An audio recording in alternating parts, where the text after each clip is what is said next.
Sinabon ni Senator Cynthia Villar ang mga opisyal ng Department of Agriculture.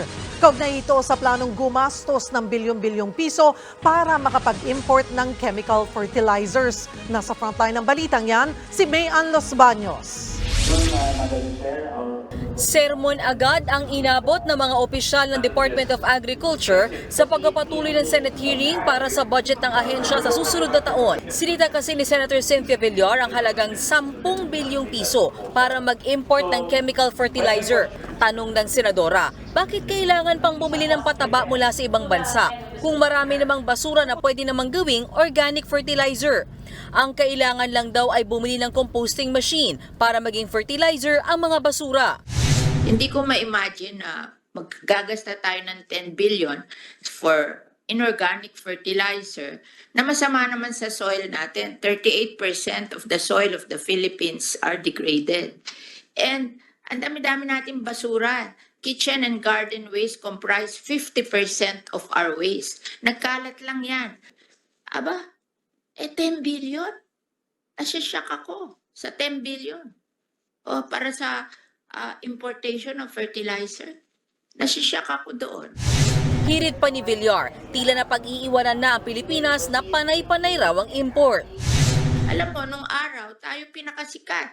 Pero ngayon, talon-talo na tayo. Yung mga articles na nare-read ko, talo na tayo ng Vietnam, talo na tayo ng Thailand, talo na tayo ng Indonesia. Bakit? Bobo ba tayo na tatalunin tayo ng lahat? Napagbuntunan din ang galit ng senadora ang mga opisyal ng Philippine Carabao Center na attached agency ng DA. Nasa 99% daw kasi ang ini-import ng Pilipinas na gatas at 1% lang ang produksyon mula sa mga kalabaw sa bansa. Tanong pa ni Villar, bakit daw hinahayaan ng PCC na makatay ang mga babaeng kalabaw? Pag ganyan kayong sumagot, sasabihin ko, napakabobo nyo. Animal, 24,000, tapos sasabihin mo may lalaki. Pag dairy animal, walang lalaki. Sa lahat ng agency ng government. Sa inyo ako, banas na banas kasi nahihimatay ako that you are in existence for 30 years, 1% of demand ang production nyo. Ano ginawa nyo for 30 years? We are targeting to double the volume of milk in the next 5 years. Based on this projection, we can double the production every 5 years.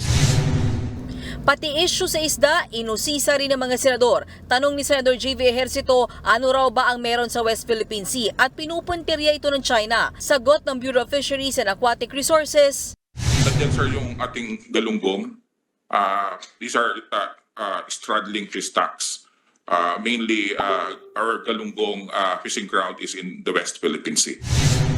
Ayon sa BIFAR, meron silang 12 vessels na pangsuporta sa mga mangingisdang Pinoy pero luma na raw ang mga ito.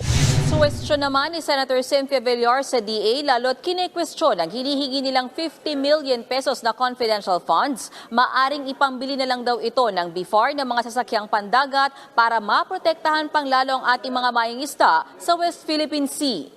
Muling sasalang ang Department of Agriculture at attached agencies ito sa Huwebes para sa pagpapatuloy ng hearing sa inihirit nilang 167.5 billion pesos na budget para sa susunod na taon. Nagbabalita mula sa Frontline, Mayan Los Baños, News 5. Mga kapatid, Lucy Cruz Valdez po, maging maalam at may pakialam sa mga napapanahong balita sa bansa. Tumutok at mag-subscribe sa News 5 social media pages.